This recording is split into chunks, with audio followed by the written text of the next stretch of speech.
देश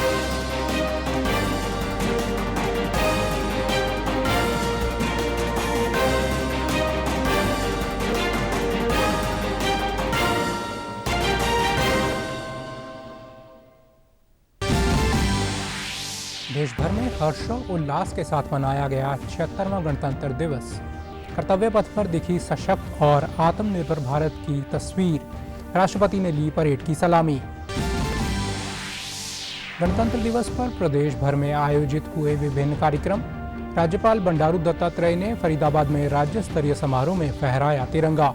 रेवाड़ी में मुख्यमंत्री नायब सिंह सैनी ने किया ध्वजारोहण। प्रदेश में विभिन्न स्थानों पर आयोजित जिला स्तरीय समारोह में शामिल हुए कैबिनेट मंत्री। जनता को मिली इलेक्ट्रिक बसों की सौगात। समारोह में दिखी राज्य संस्कृति की झलक।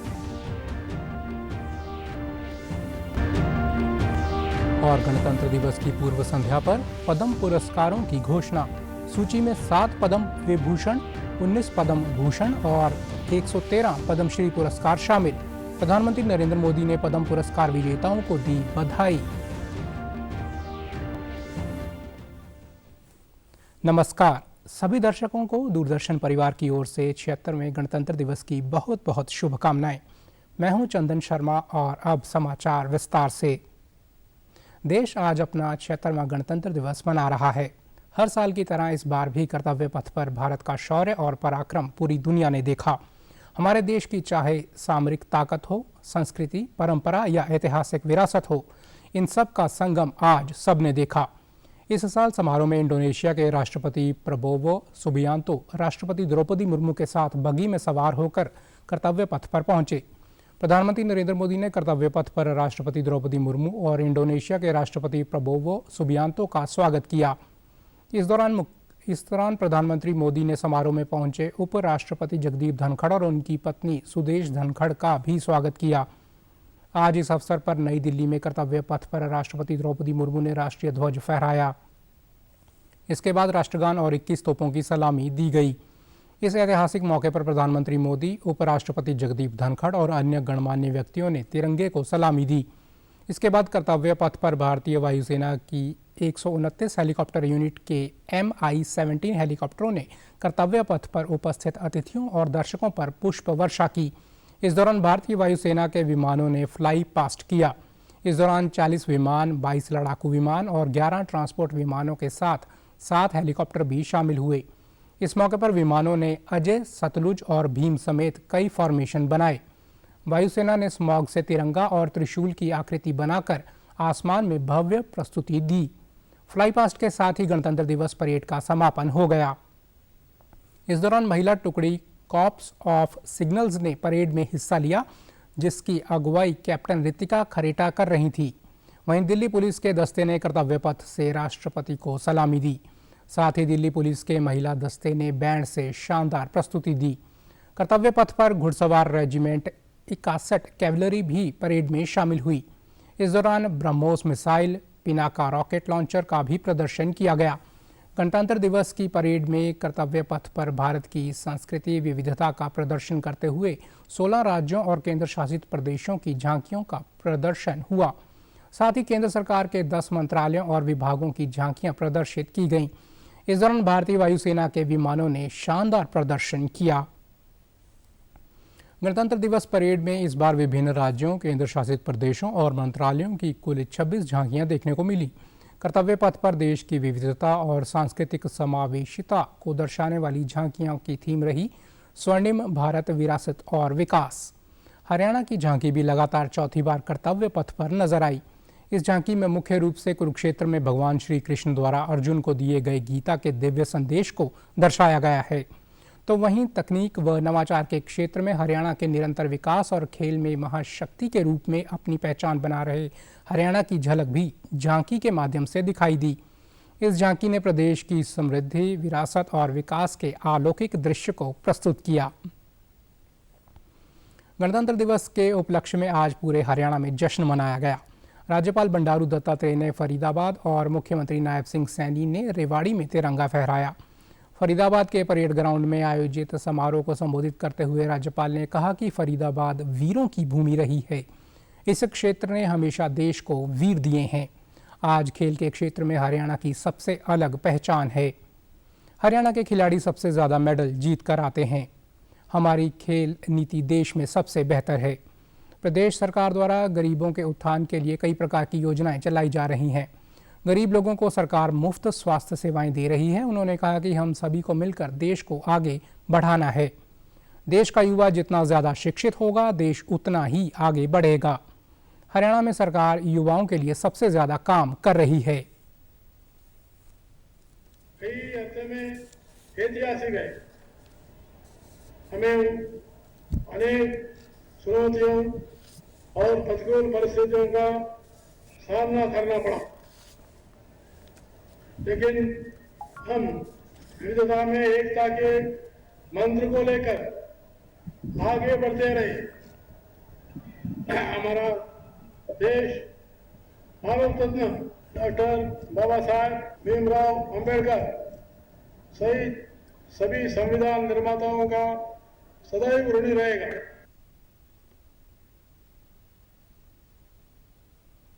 मुख्यमंत्री नायब सिंह सैनी ने रेवाड़ी के राव तुलाराम स्टेडियम में गणतंत्र दिवस पर आयोजित समारोह में तिरंगा फहराकर प्रदेशवासियों को बधाई दी।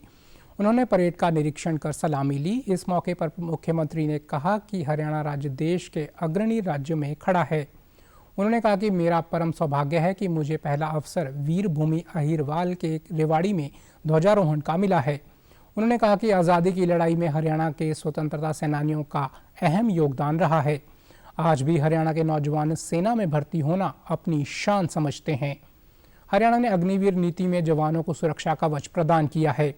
सुशासन की सेवा के संकल्प के साथ जनसेवा का दायित्व संभालने वाली सरकार ने प्रधानमंत्री नरेंद्र मोदी के सबका साथ सबका विकास और हरियाणा एक हरियाणवी एक के मूल मंत्र पर चलते हुए प्रत्येक हरियाणवी की तरक्की और उत्थान के लिए निरंतर काम किया है।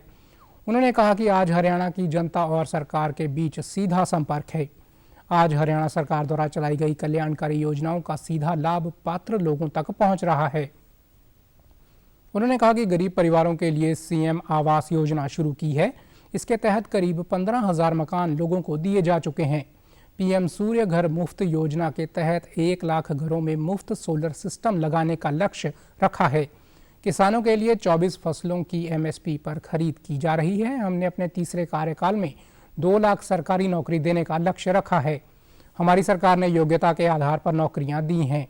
साथ ही प्रदेश में अब तक 2 लाख महिलाओं को लखपति दीदी बनाने का काम किया है। हमने प्रदेश में 89 कॉलेज खोले हैं। इतना ही नहीं, केंद्रीय व प्रदेश की योजनाओं का लाभ गरीब से गरीब व्यक्ति तक पहुंच रहा है। पूरी होती है। आज जब हम यह उत्सव मना रहे हैं तो मैं बताना चाहूंगा कि गणतंत्र की धारणा हमारे लिए नई नहीं है। इसके उल्लेख वेदों में भी है। हमने जातिवाद, क्षेत्रवाद और भाई भतीजावाद को खत्म कर पिछले 10 सालों में एक पारदर्शी और संवेदनशील शासन व्यवस्था को बनाया है। हमने भ्रष्टाचार पर कड़ी चोट करते हुए सभी सरकारी योजनाओं व सेवाओं का लाभ घर बैठे ही लोगों तक पहुंचाने के लिए ई गवर्नेंस का एक नया मॉडल तैयार किया है। इस दौरान मुख्यमंत्री ने विभिन्न विभागों व सामाजिक कार्यों में उत्कृष्ट योगदान देने वाले लोगों को सम्मानित भी किया। समारोह के बाद मुख्यमंत्री ने 5 इलेक्ट्रिक बसों को हरी झंडी दिखाकर महाकुंभ तीर्थ यात्रा के लिए रवाना किया। और हमारे लोगों को इसका बड़ा लाभ मिलेगा। उनका ये रास्ते सुगम सरल होंगे। कहीं व्यक्ति को जाना है तो उसको कोई दिक्कत परेशानी नहीं आएगी। और लगातार और भी नई बसें इस बेड़े के अंदर वो शामिल होंगी। जो हमारे धाम हैं, पवित्र स्थल हैं, उनकी यात्रा करवाने के लिए भेजते हैं। प्रयागराज में महाकुंभ चल रहा है और महाकुंभ में आज यहाँ से हमारे तीर्थ यात्री उस पवित्र भूमि के ऊपर गए हैं। उसको झंडी दिखा करके हमने रवाना किया है। पानीपत में गणतंत्र दिवस का समारोह धूमधाम और हर्षोल्लास के साथ मनाया गया।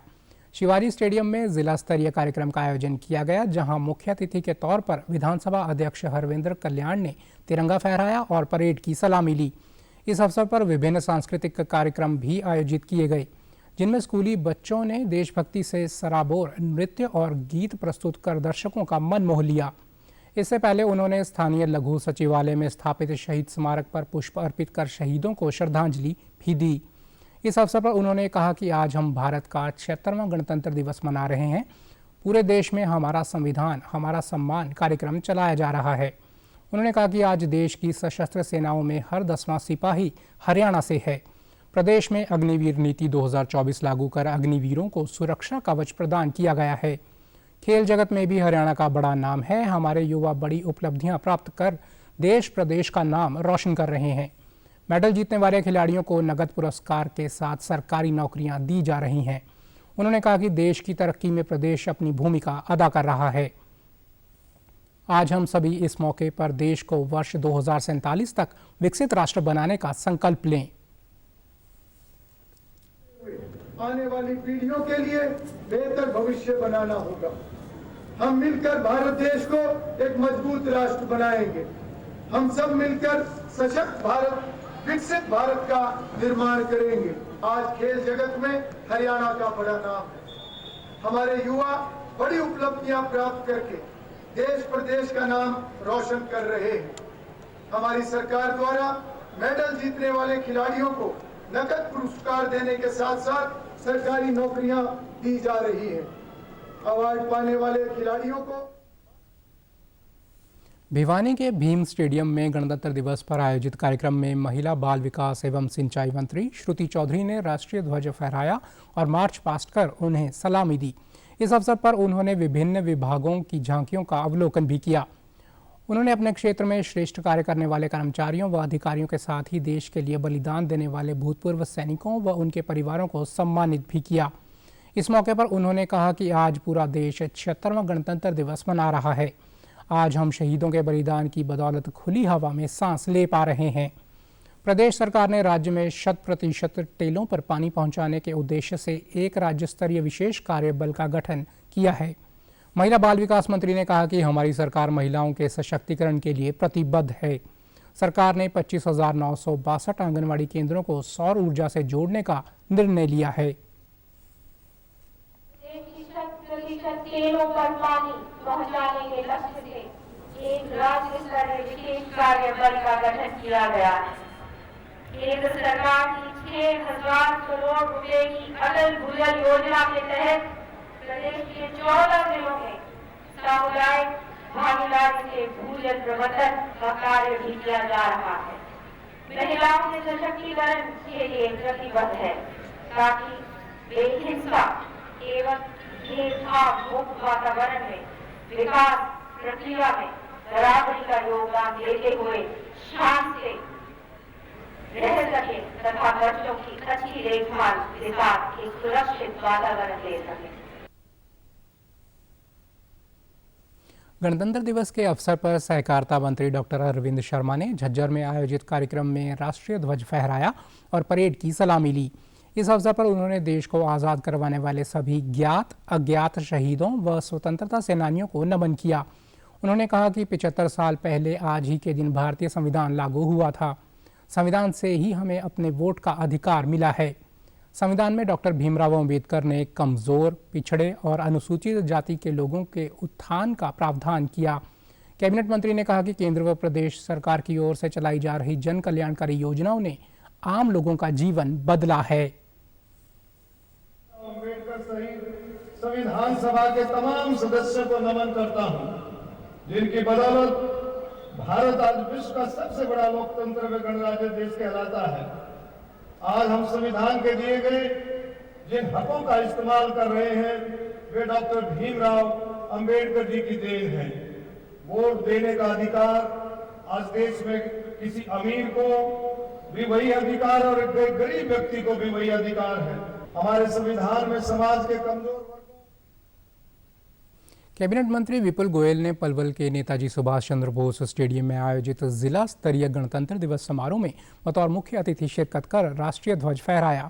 इसके पश्चात उन्होंने परेड का निरीक्षण कर मार्च पास्ट की सलामी ली। अपने संबोधन में उन्होंने कहा कि आज ये ऐतिहासिक दिन देशवासियों को एक मजबूत राष्ट्र के रूप में आगे बढ़ने के लिए साहस और प्रेरणा देता है। उन्होंने कहा कि प्रशासन में मानव हस्तक्षेप को न्यूनतम करने के लिए आईटी का बड़े पैमाने पर सफल प्रयोग किया गया है। आज हर सरकारी योजना को पारदर्शी तरीके से लागू करने से घर बैठे लोगों को लाभ मिल रहा है। उन्होंने कहा कि उच्चतर शिक्षा में लड़कियों के सकल नामांकन अनुपात की दर के लक्ष्य को हम 2030 से बहुत पहले ही प्राप्त कर लेंगे। प्रदेश के विद्यार्थियों के लिए ई लर्निंग गूगल ड्राइव के माध्यम से टच स्क्रीन पीडीएफ फाइल आधारित एक्सेस के साथ ई कंटेंट प्लेटफॉर्म पर भी सभी प्लेटफॉर्मों को पाठ्यक्रमों के अध्ययन सामग्री उपलब्ध कराई गई है। वर्ष 2021-22 में शिक्षा में राज्यवार सफल नामांकन अनुपात 33.3% है।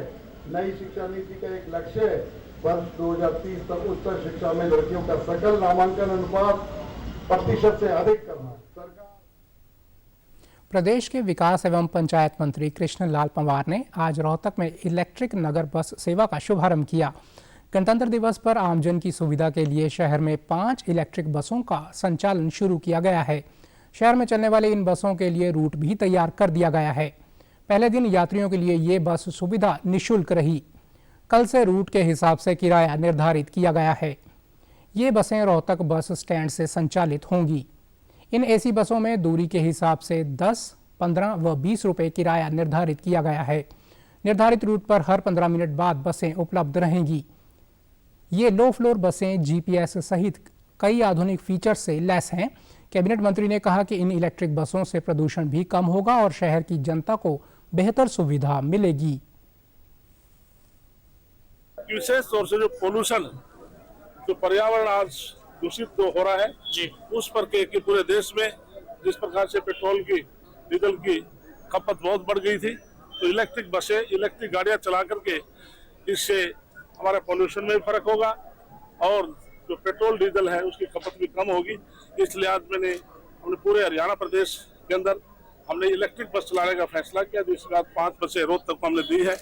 जब मैं पूर्व में परिवहन मंत्री था, हमने उस टाइम ई टिकटिंग की भी हमने शुरुआत की थी। आज पूरे हरियाणा प्रदेश के अंदर बसों के अंदर ई टिकटिंग भी दी जाती है। उन्होंने बताया कि हरियाणा में नए जिले के गठन को लेकर अब तक कई बार बैठक हो चुकी है। गोहाना, असंध, सफीदों, पटौदी समेत कई अन्य क्षेत्रों को नया जिला बनाने की मांग की जा रही है, जिन पर विचार किया जा रहा है। उन्होंने कहा कि सरकार ने 100 दिन का एजेंडा निर्धारित किया था। इसके मुताबिक 1000 गाँव में ई लाइब्रेरी और सांस्कृतिक केंद्र खोले जाएंगे। 6000 तालाबों का सुधार किया जाएगा। ऊर्जा और परिवहन मंत्री अनिल विज ने आज गणतंत्र दिवस के अवसर पर अंबाला के सनातन धर्म कॉलेज में आयोजित समारोह में तिरंगा फहराया। इस मौके पर उन्होंने पुलिस, होमगार्ड्स, एनसीसी, कैडेट्स और अन्य दलों द्वारा प्रस्तुत परेड का निरीक्षण किया। समारोह में कैबिनेट मंत्री का अलग अंदाज भी देखने को मिला।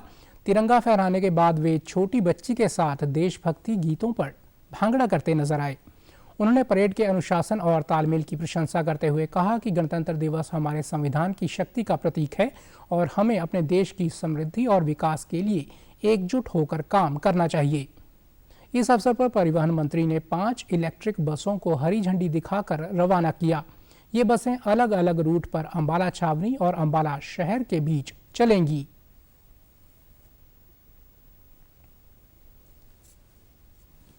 आज के दिन हमें यह भी प्रण लेना चाहिए, इस देश के प्रजातंत्र को अक्षुण्ण रखने के लिए अगर कुछ लोगों के दिमाग में आज भी तानाशाही जिंदा है तो उसके साथ संघर्ष करने का भी आज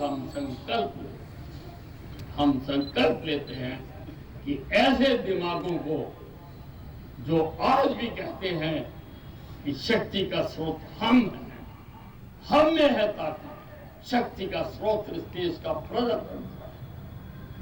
शक्ति 76वें गणतंत्र दिवस का समारोह जींद के एकलव्य स्टेडियम में गरिमामयी ढंग से मनाया गया। इस समारोह में शिक्षा मंत्री महिपाल सिंह ढांडा ने ध्वजारोहण किया और परेड का निरीक्षण करते हुए मार्च पास्ट की सलामी ली। गणतंत्र दिवस समारोह में मुख्य अतिथि द्वारा युद्ध वीरांगनाओं को सम्मानित किया गया। वहीं विभिन्न क्षेत्रों में उत्कृष्ट प्रदर्शन करने वाले लोगों का भी प्रशासन की ओर से प्रशस्ति पत्र देकर सम्मान किया गया। शिक्षा मंत्री ने जिला वासियों को गणतंत्र दिवस की शुभकामनाएं देते हुए अमर शहीदों और देश निर्माण में अमूल्य योगदान देने वाले महापुरुषों को याद किया। उन्होंने कहा कि स्वतंत्रता सेनानियों ने भारत में पूर्ण स्वराज के लिए लंबे समय तक संघर्ष किया है। हमारे देश में लोगों को सामाजिक सामरस्यता तथा जनप्रतिनिधित्व का अधिकार दिया है। उन्होंने कहा कि देश की प्रगति के इस सफर में हरियाणा का भी महत्वपूर्ण योगदान है।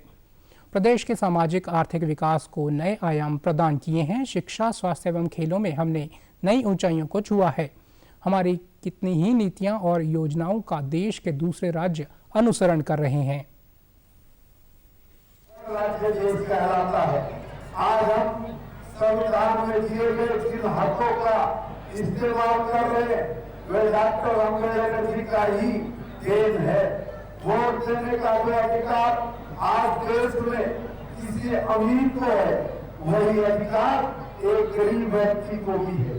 हमारे संविधान में समाज के कमजोर वर्गों को, पिछड़े लोगों और अनुसूचित जाति के लोगों के उत्थान के लिए जो व्यवस्थाएं की है वह भी बाबा साहब की देन है।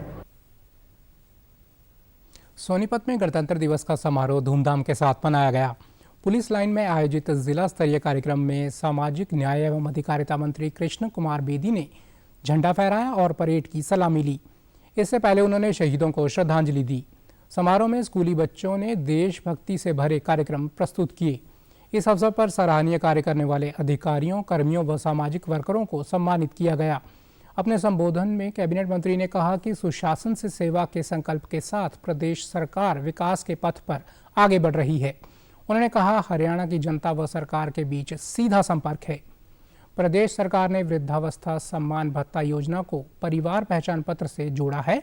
अब 60 वर्ष की आयु पूरी होने के बाद पात्र व्यक्ति को वृद्धावस्था सम्मान भत्ता अपने आप मिलना शुरू हो जाता है। क्षेत्र को न्यूनतम करने के लिए आईटी का बड़े पैमाने पर सफल प्रयोग किया है। आज हर सरकारी योजना के पारदर्शी तरीके से लागू किए जाने से घर बैठे गरीब की बेटी की शादी का सबूत, बुजुर्ग विधवा व दिव्यांगों की पेंशन, बीपीएल कार्ड, किरायु कार्ड का लाभ, किसानों को उनकी फसल का भुगतान कंप्यूटर की एक क्लिक से सीधे पात्र व्यक्ति के खाते में जाता है। हमारी सरकार ने वृद्धावस्था सम्मान भत्ता योजना को परिवार पहचान पत्र से जोड़ दिया है। अब 60 वर्ष की आयु पूरी होने के बाद पात्र व्यक्ति नूंह के पुलिस लाइन में गणतंत्र दिवस की 76वीं वर्षगांठ धूमधाम से मनाई गई। इस अवसर पर स्वास्थ्य मंत्री आरती सिंह राव ने मुख्य अतिथि के रूप में शिरकत कर ध्वजारोहण किया। उन्होंने परेड की सलामी लेने के बाद जनता को भी संबोधित किया। स्कूली छात्र छात्राओं द्वारा सांस्कृतिक कार्यक्रम प्रस्तुत किए गए। समारोह में सभी विभागों के विकास को प्रदर्शित करती हुई झांकियां निकाली गईं। अपने संबोधन में स्वास्थ्य मंत्री ने गणतंत्र दिवस की हार्दिक शुभकामनाएं देते हुए कहा कि 75 वर्ष पहले सन 1950 में आज ही के दिन हमारा संविधान लागू हुआ था। इसी संविधान के कारण हमें न्याय, स्वतंत्रता और समानता का अधिकार मिला। स्वास्थ्य विभाग की योजनाओं के बारे में जानकारी देते हुए उन्होंने बताया कि जल्द ही प्रदेश में 80 नई एम्बुलेंस खरीदी जाएंगी ताकि मरीज को अस्पताल ले जाने में देरी ना हो। 777 डॉक्टरों की भर्ती का प्रक्रिया जल्द शुरू की जाएगी। सरकार ने एक और निर्णय लिया कि रोड एक्सीडेंट में कोई व्यक्ति घायल हो जाता है तो अस्पताल में पहुंचते ही उसका इलाज शुरू कर दिया जाएगा। इसके लिए हमारी सरकार 1.5 लाख रुपए तक उस अस्पताल का खर्च देगी। ये राष्ट्रीय स्वाभिमान के मौके पर हम सभी देश के वर्ष 247 तक विकसित राष्ट्र बनाने का संकल्प लें ताकि हमारा भारत एक बार फिर वही भारत बन सके जिसका गौरव व वैभव की कहानियां हम सुनते आए हैं। आज से 75 वर्ष पहले सन 1950 में आज ही के दिन हमारा संविधान लागू हुआ। कैथल के पुलिस लाइन ग्राउंड में गणतंत्र दिवस का समारोह आयोजित किया गया, जहां सांसद किरण चौधरी ने तिरंगा फहराया और परेड की सलामी ली। इस अवसर पर स्कूली बच्चों द्वारा पीटी शो और योगा का प्रदर्शन किया गया। स्कूल और कॉलेज के छात्रों द्वारा शानदार रंगारंग सांस्कृतिक कार्यक्रम प्रस्तुत किए गए। कई विभागों की ओर से भी आकर्षक झांकियां निकाली गईं। मुख्य अतिथि ने सांस्कृतिक कार्यक्रम और झांकियों के विजेताओं को पुरस्कृत किया। साथ ही जिला प्रशासन के सर्वश्रेष्ठ कार्य करने वाले कर्मचारियों अधिकारियों को भी सम्मानित किया गया। अपने संबोधन में उन्होंने कहा कि सरकार अंत्योदय के लक्ष्य को लेकर आगे बढ़ रही है। आज हमारा देश और प्रदेश हर क्षेत्र में चौमुखी विकास कर रहा है। सरकार की जनहितैषी योजनाओं का प्रदेश की जनता पूरा लाभ उठा रही है। सन 1950 में आज ही के दिन हमारा संविधान लागू हुआ था। इसी संविधान के कारण हम सभी को सम्मान, न्याय, स्वतंत्रता एवं समानता का अधिकार मिला।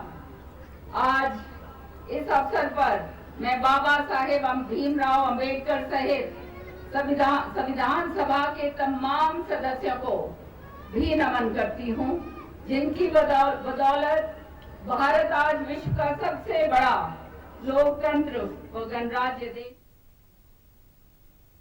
राष्ट्रपति द्रौपदी मुर्मू ने कहा कि संसद में पेश एक राष्ट्र एक चुनाव विधेयक में सुशासन की शर्तों को फिर से परिभाषित किया गया है। उन्होंने कहा कि एक राष्ट्र एक चुनाव योजना शासन में निरंतरता को बढ़ावा दे सकती है, नीति निर्धारण से जुड़ी निष्क्रियता समाप्त की जा सकती है और संसाधनों का उचित इस्तेमाल कर वित्तीय बोझ को कम किया जा सकता है। गणतंत्र दिवस की पूर्व संध्या पर कल राष्ट्र के नाम अपने संबोधन में राष्ट्रपति द्रौपदी मुर्मू ने कहा कि इस तरह के बड़े सुधारों के लिए दूरदर्शिता आवश्यक है। उन्होंने कहा कि 1947 में देश में औपनिवेशिक मानसिकता के कई प्रतीकों को बदलने के ठोस प्रयास जारी हैं। आपराधिक कानून लाने का निर्णय इन प्रयासों में सबसे उल्लेखनीय रहा। राष्ट्रपति ने कहा कि हमारा संविधान एक जीवंत दस्तावेज बन गया है। उन्होंने कहा कि संविधान ने पिछले 75 वर्षों से देश की प्रगति का मार्ग प्रशस्त किया है। राष्ट्रपति ने कहा कि गणतंत्र दिवस सभी नागरिकों के लिए सामूहिक हर्ष और गर्व का विषय है। उन्होंने कहा कि हमारा देश विश्व में अग्रणी बनने की ओर अग्रसर है। उन्होंने कहा कि भारत को विश्व की प्राचीनतम सभ्यताओं में ज्ञान और विवेक का उद्गम माना गया है। राष्ट्रपति ने उन महावीरों को याद किया जिन्होंने मातृभूमि को विदेशी शासन की जंजीरों से मुक्त कराने के लिए बलिदान दिए। एक साथ संपन्न कराने के लिए संसद में पेश किया गया विधेयक एक और ऐसा प्रयास है जिसके द्वारा सुशासन को नए आयाम दिया जा सकते हैं। एक राष्ट्र एक चुनाव की व्यवस्था से शासन में निरंतरता को बढ़ावा मिल सकता है। नीति निर्धारण से जुड़े निष्क्रियता समाप्त की जा सकती है। हमारे किसान भाई बहनों ने कड़ी मेहनत की और हमारे देश को खाद्यान्न उत्पादन में आत्मनिर्भर बनाया। हमारे मजदूर भाई बहनों ने अथक परिश्रम करके हमारा इंफ्रास्ट्रक्चर और मैन्युफैक्चरिंग सेक्टर का कायाकल्प कर दिया। उनके शानदार प्रदर्शन के बल पर आज भारतीय अर्थव्यवस्था विश्व के आर्थिक परिदृश्य को प्रभावित कर रही है। राष्ट्रपति ने इस बात पर जोर दिया कि न्याय, स्वतंत्रता, समानता और भाईचारा हमेशा से भारत की सभ्यतागत विरासत का हिस्सा रहा है। राष्ट्रपति ने कहा कि समावेशी विकास हमारी प्रगति की आधारशिला है, जिससे विकास का लाभ व्यापक स्तर पर अधिक से अधिक लोगों तक पहुंचता है। राष्ट्रपति द्रौपदी मुर्मू ने कहा कि प्रयागराज में हो रहे महाकुंभ को भारत की सभ्यतागत विरासत की समृद्धि की अभिव्यक्ति के रूप में देखा जा सकता है। उन्होंने कहा कि पिछले दशक में शिक्षा की गुणवत्ता, भौतिक अवसंरचना और डिजिटल समावेशन के मामले में बदलाव आया है। गणतंत्र दिवस की पूर्व संध्या पर केंद्र सरकार ने पद्म पुरस्कारों की घोषणा कर दी है। इस सूची में 7 पद्म विभूषण, 19 पद्म भूषण और 113 पद्मश्री पुरस्कार शामिल हैं।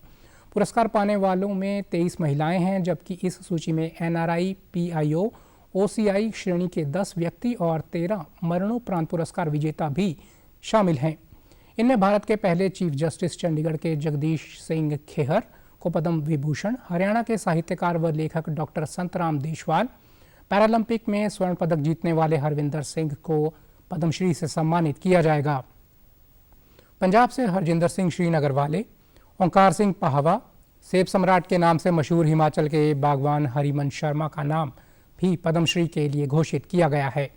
प्रधानमंत्री नरेंद्र मोदी ने पद्म पुरस्कार विजेताओं को बधाई दी है। उन्होंने सोशल मीडिया प्लेटफॉर्म X पर पोस्ट किया कि सभी पद्म पुरस्कार विजेताओं को बधाई। देश उनकी असाधारण उपलब्धियों का जश्न मना रहा है और उनका सम्मान करने पर गर्व महसूस कर रहा है। पुरस्कार विजेताओं का समर्पण और दृढ़ता वास्तव में प्रेरक है। प्रत्येक पुरस्कार विजेता कड़ी मेहनत, जुनून और नवोन्मेष का पर्याय है। जिसने अनगिनत लोगों के जीवन पर सकारात्मक प्रभाव डाला है। ये सभी हमें उत्कृष्टता के लिए प्रयास करने और निस्वार्थ भाव से समाज की सेवा करने का मूल्य सिखाते हैं। गणतंत्र दिवस के मौके पर पुलिस, अग्निशमन, होमगार्ड और नागरिक सुरक्षा व सुधार सेवाओं के 942 कर्मियों को वीरता सेवा पदक से सम्मानित किया गया है। इनमें 95 जवानों को वीरता पदक, 101 को विशिष्ट सेवा के लिए राष्ट्रपति पदक, 746 को सराहनीय सेवा के लिए पदक दिए गए हैं। 95 वीरता पुरस्कारों में से अधिकतर नक्सल प्रभावित क्षेत्र में तैनात जवानों को दिया गया है। इसमें 28 जवान नक्सल क्षेत्रों के, 28 जम्मू कश्मीर क्षेत्र के, उत्तर पूर्व के 3 जवान और अन्य क्षेत्रों के 36 जवानों को वीरतापूर्ण कार्यों के लिए सम्मानित किया जा रहा है। इनमें 78 पुलिसकर्मी और 17 अग्निशमन सेवा से कर्मचारी हैं। विशिष्ट सेवा के लिए 101 राष्ट्रपति पदकों में से 85 पुलिस सेवा को प्रदान किए गए हैं। गृह मंत्रालय ने हरियाणा के 9 पुलिसकर्मियों के नामों की घोषणा की है। पुलिसकर्मियों की इस उपलब्धि पर पंजाब के डीजीपी गौरव यादव और हरियाणा के डीजीपी शत्रुजीत कपूर ने बधाई देते हुए कहा है कि जवानों की इस उपलब्धि से उनका मनोबल बढ़ेगा। दूरदर्शन चंडीगढ़ के प्रांगण में आज 76वें गणतंत्र दिवस पर राष्ट्रध्वज फहराया गया। इस अवसर पर कार्यालय के सभी अधिकारी व कर्मचारी गण उपस्थित रहे। दूरदर्शन से इस साल सेवानिवृत्त हो रहे उप निदेशक देशराज शर्मा, वरिष्ठ टेक्नीशियन दिलबाग सिंह ने कार्यालय प्रमुख सुमित गोयल के साथ राष्ट्रध्वज फहराया। इस दौरान उन्होंने उपस्थित जनों को गणतंत्र दिवस की शुभकामनाएं देते हुए कहा कि आज का दिन हम सभी के लिए गर्व करने का दिन है। आज देश इस राष्ट्रीय पर्व को पूरे उत्साह के साथ मना रहा है। कार्यालय प्रमुख ने सभी कर्मचारियों व अधिकारियों को गणतंत्र दिवस पर शुभकामनाएं दी और इस अवसर पर मिठाई भी बांटी गई।